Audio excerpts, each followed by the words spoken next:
দেশের ৭ অঞ্চলের ওপর দিয়ে ঘন্টায় ৬০ কিলোমিটার বেগে অস্থায়ীভাবে দমকা বা ঝড়ো হাওয়া বয়ে যেতে পারে। একই সঙ্গে হতে পারে বৃষ্টি ও বজ্রসহ বৃষ্টি বলে জানিয়েছেন আবহাওয়া অধিদপ্তর। শনিবার ২৫ জুলাই বাংলাদেশের আবহাওয়া অধিদপ্তরের ঝড় সতর্কীকরণ কেন্দ্রের দেওয়া পূর্বাভাসে এই তথ্য জানানো হয়।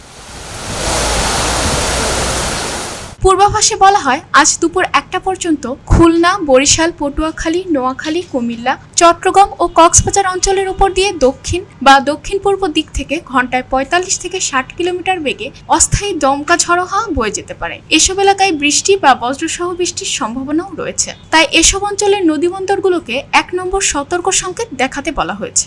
এদিকে গতকাল রাতে প্রকাশিত সারা দেশের সম্ভাব্য আবহাওয়ার পূর্বাভাসে বলা হয়, আজ সন্ধ্যা ৬টার মধ্যে খুলনা, বরিশাল ও চট্টগ্রাম বিভাগের অনেক জায়গায় এবং রাজশাহী, রংপুর, ময়মনসিংহ, ঢাকা ও সিলেট বিভাগের কিছু জায়গায় অস্থায়ীভাবে দমকা হাওয়া সহ হালকা থেকে মাঝারি ধরনের বৃষ্টিপাত বা বজ্রবৃষ্টি হতে পারে।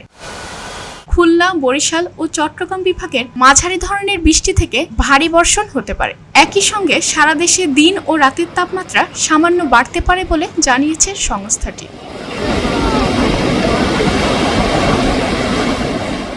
খবরের কাগজ, নিখাদ, নির্ভীক, নিরপেক্ষ।